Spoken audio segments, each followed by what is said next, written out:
47. Melahirkan. Adrian menjadi sangat kaku setelah menyadari dinginnya tatapan Pangeran Hugo. Ingin segera masuk ke sebuah ruangan yang ia yakini di dalamnya ada sang istri. Namun tubuh kokoh kakak iparnya itu menghalangi. Pangeran Hugo bahkan tak segan menunjukkan tatapan tak sukanya. Ada berapa banyak wanita yang pernah ada di dalam hidupmu? Pertanyaan frontal tanpa disaring itu membuat Adrian membalas dengan tatapan tajam. Tangannya terkepal tanpa sadar di balik punggung. Apa maksudmu? Tanyanya. Dengan alis saling bertaut. Hugo tertawa kecil. Namun, suara tawa dan gerak tubuhnya sangat tidak sinkron. Adrian benar-benar dibuat berang oleh tingkah pangeran menyebalkan itu. Ini kedua kalinya Isabel celaka karena ulah wanita dari masa lalumu. Dulu Erika. Dan sekarang Hayla yang mengaku adalah mantan kekasihmu. Kedepannya bisa saja ada wanita lain lagi yang mencoba mencelakai Isabel, kan? Sepertinya Pangeran Hugo berhasil dalam memancing amarah Adrian. Ketegangan pun mewarnai pembicaraan keduanya. Ayah mertua dan nenek Camilla pun menatap keduanya dengan raut wajah menegang. Tetapi, Adrian tak ingin perdebatan dengan kakak iparnya berbuntut panjang. Karena yang terpenting baginya sekarang hanya keselamatan Naomi dan anak-anaknya. Aku sedang tidak ada waktu untuk berdebat denganmu. Masih banyak waktu untuk membicarakan tentang hal itu. Kenapa? Kamu tidak punya jawaban. Sekarang yang terpenting adalah keselamatan istriku dan aku tidak peduli yang lain. Adrian hendak melangkah, namun lagi-lagi dihalangi oleh Pangeran Hugo. Kehilangan kesabaran. Adrian mendorong dada kakak iparnya hingga mundur satu langkah. Sang pangeran pun merasakan kekesalan menembus ubun-ubun.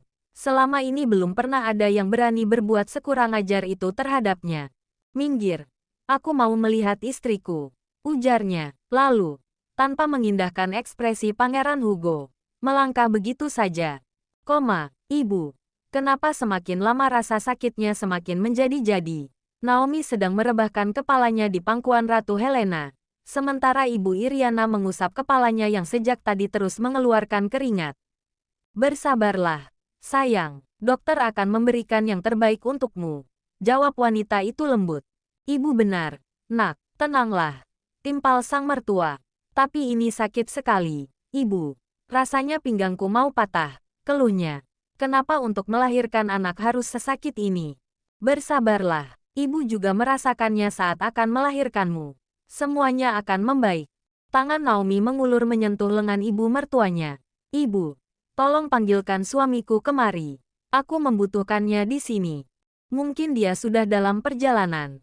Laila sudah menghubunginya sejak tadi. Jawabnya. Sebentar lagi Adrian pasti sampai. Naomi mulai terisak-isak. Orang yang paling ia harapkan berada di sisinya saat sedang kesakitan seperti sekarang hanyalah sang suami. Baginya, hanya Adrian seorang tempatnya bersandar dan satu-satunya orang mau berbuat apa saja demi dirinya. Dan, keinginan Naomi terwujud saat itu juga. Pintu kaca terbuka memunculkan sosok Adrian dari sana. Baik Ibu Iriana maupun Ratu Helena bernapas lega. Sebab sejak dalam perjalanan ke rumah sakit, Naomi beberapa kali meminta menghubungi suaminya. Adrian merasakan seluruh tubuhnya lemas kala memasuki ruangan itu dan mendapati Naomi sedang terbaring dengan menyandarkan kepala di pangkuan ibu mertuanya. Apalagi ketika mendengar istrinya itu meringis kesakitan dan terisak-isak. Adrian melirik satu persatu orang yang ada di dalam ruangan itu. Selain ibu dan mertuanya, di sana juga ada 3 dokter wanita yang sedang mempersiapkan segala sesuatunya. Kamu sudah datang. Sejak tadi Naomi mencarimu, ucap ibu. Maaf, Bu. Tadi aku sedang rapat saat diberitahu Bruno. Perlahan Adrian mendekat. Dan seolah ingin memberi ruang bagi sepasang suami istri itu, Ibu Iriana dan Ratu Helena berpindah. Adrian dengan cepat mengambil alih posisi Ratu Helena. Dua wanita itu pun segera beranjak keluar bersama. Naomi lebih membutuhkan Adrian saat ini. Maafkan aku, bisik Adrian, memeluk dan mengusap rambut Naomi. Seharusnya aku menemani dan menjagamu. Naomi yang masih terisak membenamkan wajahnya di dada sang suami. Tangannya melingkar erat di tubuh kokoh itu. Aduh, sakit sekali, rintihnya. Bersabarlah, sayang. Para dokter sedang mempersiapkan segalanya untuk membantumu. Tahan sebentar lagi, ya. Naomi mengangguk pasrah. Setidaknya kini ia merasa lebih baik dan lebih kuat karena kehadiran Adrian. Hingga beberapa menit berlalu, Naomi mulai lebih tenang. Meskipun rasa sakit yang berpusat di perut semakin menjadi-jadi. Tuan Adrian jelek, arogan, pemaksa dan tua bangka, panggil Naomi. Ya ampun, dalam keadaan sakit saja dia masih bisa memaki. Kenapa? Suara Adrian terdengar lembut. Kalau aku mati apa kamu akan menikah lagi? Rahang Adrian terbuka mendengar pertanyaan yang terdengar aneh itu. Ia pasti sudah tertawa jika tidak mengingat Naomi sedang berjuang antara hidup dan mati. Adrian mengeratkan kedua tangan kekarnya yang melingkari tubuh Naomi. Sayang, tidak akan terjadi apa-apa denganmu. Dalam keadaan seperti ini tidak usah memikirkan hal-hal aneh. Memangnya kenapa? Aku harus memastikan. Bukan. Sorot matanya penuh tanya. Kemudian kembali bersandar di dada lebar suaminya. Sesekali matanya terpejam kala merasakan denyutan di perut. Ayo jawab. Apa kamu akan menikah lagi? Desaknya. Sambil mengguncang bahu suaminya dengan sisa tenaga. Aku tidak sebodoh itu, Naomi. Hati Naomi terasa mengembang bak bunga bermekaran mendengar jawaban suaminya. Jadi kamu tidak akan menikah lagi. Tentu saja aku akan menikah lagi. Aku tidak sebodoh itu sampai mau menduda sampai tua. Senyum di bibir Naomi mendadak sirna. Layaknya diterbangkan ke kahyangan. Lalu dihempas ke dasar bumi terdalam. Jawaban frontal suaminya itu membuat Naomi meradang. Dasi yang melilit kerah kemeja ia tarik hingga membuat Adrian nyaris tercekik. Oh, ini sakit. Kenapa kamu suka sekali menarik dasiku? Adrian merebut dasi dan melonggarkannya. Karena aku suka menyiksamu. Naomi menghantamkan tangan lemahnya di dada Adrian. Awas saja kalau kamu berani menikah lagi. Aku akan menjadi hantu falak dan meneror-mu setiap malam. Adrian mengulung bibirnya demi tak meledakkan tawa. Makian dan gerutuan panjang Naomi turut menandai bahwa istri kecilnya yang menggemaskan itu baik-baik saja. Tuan Putri, aku laki-laki normal yang butuh pasangan untuk berkembang biak. Aku kan tidak bisa berkembang biak dengan membelah diri seperti amuba. Kelakarnya, masih dengan memeluk tubuh sang istri. Tapi aku bisa berkembang biak dengan membelah diri melalui operasi caesar.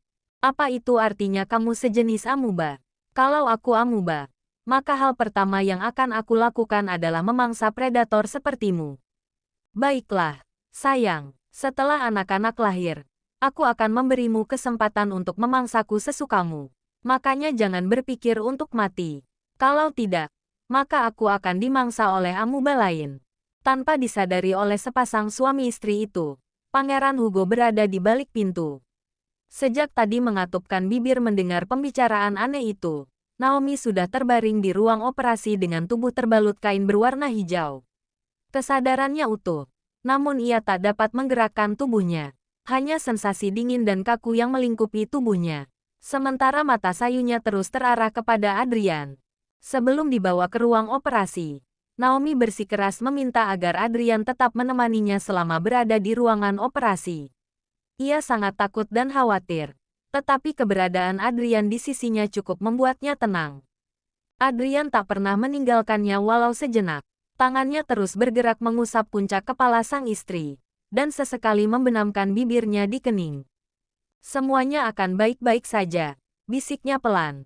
Naomi hanya memberi respon dengan mengedipkan kelopak matanya. Adrian meraih selembar tisu dan menyeka cairan bening yang lolos melalui ujung mata Naomi. Sebagai seorang putri dari kerajaan, Naomi mendapatkan pelayanan paripurna. Persalinannya dipimpin oleh seorang dokter kandungan senior ternama. Selain itu, ada 15 dokter dengan beragam spesialisasi yang turut berjaga jika terjadi keadaan darurat. Adrian menatap beberapa dokter yang tampak sedang berkonsentrasi. Namun, ia tak memiliki keberanian untuk sekedar melirik ke arah perut. Membayangkan bagaimana perut Naomi disayat saja sudah membuatnya ketakutan. Sehingga memilih kembali terfokus dengan istrinya. Kamu ingat pertama kali kita bertemu? Tanya Adrian. Naomi mengerjapkan kelopak matanya sebagai jawaban. Ingatannya berputar ke masa lalu. Ia masih ingat betapa rasa takut menyergapnya malam itu. Ketika beberapa pria bertubuh besar menyeretnya dengan kasar memasuki tempat hiburan malam milik Madame Leova. Tak ada hal lain yang terpikir oleh Naomi malam itu, selain kehancuran hidupnya. Ia akan berakhir sebagai seorang wanita penghibur lelaki hidung belang. Bahkan ia sudah bertekad untuk mengakhiri hidupnya. Apalagi setelah mendengar pembicaraan lelaki asing yang dengan mudahnya menyewa jasanya untuk semalam. Dengan harga yang sangat fantastis. Kamu pasti sangat membenciku saat itu. Apa yang dikatakan Adrian memang benar adanya. Betapa kebencian mengakar di hati Naomi ketika Adrian memaksanya. Bahkan pria itu tak peduli meskipun Naomi terus merintih kesakitan. Satu hal yang terpikir oleh Naomi, yaitu melenyapkannya laki-laki yang baginya tak memiliki belas kasih itu. Malam itu aku tidak melihat siapa dirimu dan dari mana asalmu. Yang aku tahu kamu hanyalah seorang gadis polos yang tidak tahu apa-apa. Ia menggenggam dan mencium tangan istrinya. Dan kamu memanfaatkan tubuhku untuk menyenangkan tubuhmu. Dasar suami baj satungan. Maki Naomi dalam hati. Kamu pasti sedang memakiku dalam hati, kan? Adrian memulas senyum tipis di bibirnya. Tetapi bola matanya tampak berkaca-kaca. Bagaimana kamu tahu kalau aku sedang memakimu? Naomi menatap ke dalam mata suaminya. Ingin sekali menggerakkan tangannya untuk mengusap ujung matanya yang basah. Namun, tubuhnya terasa kaku. Apa kamu tahu? Awalnya kamu sempat membuatku tersinggung. Para wanita selalu mengejarku. Tapi kamu malah mau menghindar dan kabur. Itu karena kamu lebih mirip Lord Voldemort daripada manusia. Ucap Naomi dalam hati. Jangan memaki, bisik Adrian sambil menyentil pipi Naomi dengan kolaborasi ibu dari dan telunjuk. Aku tetap akan memakimu sebanyak yang ku mau. Nanti setelah kamu pulih bagaimana kalau kita belajar geografi? Aku akan membawamu ke Yunani. Di sana ada rumah-rumah bercat putih yang bertengger di tebing dan menghadap laut. Kita juga akan ke Jepang. Tidak lama lagi akan ada musim bunga sakura. Aku juga akan membeli tiket ke Makassar. Kita bisa menikmati matahari terbenam di pantai Losari sambil makan pisang bakar dengan berbagai rasa. Sudut bibir Naomi melengkung membentuk senyuman tipis. Adrian mengelus pipinya dengan lembut. Menatapnya begitu hangat. Kamu harus tahu satu hal. Aku tidak butuh orang lain. Aku mau kamu yang menemaniku selamanya. Karena aku sangat mencintaimu. Kelopak mata Naomi mengerjap bersamaan dengan cairan bening yang mengalir di ujung matanya. Adrian segera mengusapnya, lalu mencium kening. Aku juga mencintaimu, Tuan Pemaksa. Keduanya larut dalam perasaan yang sama, saling mengalirkan cinta melalui tatapan. Tak lama setelahnya, tangisan bayi pertama terdengar. Adrian takjub kala menatap tubuh mungil itu untuk pertama kali. Hanya berselang 3 menit tangisan kedua pun terdengar. Tangisan melengking dua malaikat kecil itu menyatu, seolah menjadi sapaan pertamanya bagi dunia. Selamat untukmu. Kamu sudah menjadi seorang ibu. Adrian belum mampu mengucapkan sepatah kata pun untuk menggambarkan rasa bahagia yang melambung. Di pangkuannya tengah terlelap bayi laki-laki yang begitu tampan. Kulitnya yang lembut dan kemerah-merahan membuat Adrian sangat hati-hati menciumi pipinya. Oh, bukankah mereka sangat lucu? Ucap Ratu Helena yang sedang memangku bayi perempuan. Raja Arthur turut berbahagia menatap kedua cucunya, yang merupakan cucu pertama di keluarga kerajaan. Pangeran Hugo tak mau kalah. Begitu melihat dua keponakannya keluar dari ruang operasi, ia segera mendekat. Ibu, tolong berikan putri kecil ini padaku. Aku belum pernah menggendong bayi sebelumnya, pintanya. Baiklah, tapi hati-hati. Pangeran Hugo mengambil alih bayi perempuan menggemaskan nan cantik itu. Sambil memulas senyum, ia mengusap pipinya dengan sangat hati-hati. Halo, Nona manis. Aku adalah pamanmu. Sambil memberanikan diri mencium pipi. Semua orang merasakan kebahagiaan yang sama. Seorang fotografer kerajaan sudah siap untuk mengabadikan momen kebahagiaan langka itu. Satu persatu anggota keluarga bergantian memangku sepasang bayi kembar itu. Nenek Camilla merasa haru memangku cicitnya yang telah lama dinantikan. Hal yang membuatnya memilih bertahan dan bangkit dari sakit yang dideritanya selama beberapa tahun. Terima kasih, Adrian. Kamu sudah memenuhi harapanku. Akhirnya aku bisa mati dengan tenang. Jangan berpikir begitu, Nenek. Apa Nenek tidak mau ikut membesarkan mereka? Ucap Adrian. Tentu saja aku harus melihat mereka tumbuh besar. Mereka akan membuatku lelah saat sudah bisa berlari di taman. Kita semua akan membesarkannya bersama. Ibu Iriana turut merasakan kebahagiaan yang sama. Tetapi, Dalam kebahagiaan itu tersimpan penyesalan yang dalam. Ia pernah mengingkari dan menghina cucunya sendiri. Padahal bayi laki-laki yang sedang terlelap dalam pangkuannya itu seperti cerminan Adrian. Sangat mirip, hidung, mata dan bulat wajahnya.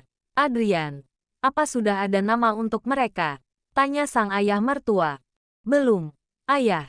Kami belum sempat memikirkan nama untuk mereka. Jawab Adrian tersenyum tipis. Kenapa tidak sempat? Apa kalian terlalu sibuk membahas tentang perkembangbiakan secara vegetatif?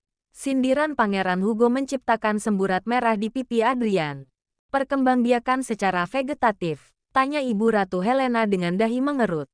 Menatap Hugo dan Adrian bergantian. Tidak apa-apa, Bu. Jawab Adrian cepat. Itu hanya salah satu metode aman untuk mempertahankan populasi. Adrian menatap Pangeran Hugo dengan ribuan umpatan dalam hati. Aku ingin sekali mencekik pangeran satu ini.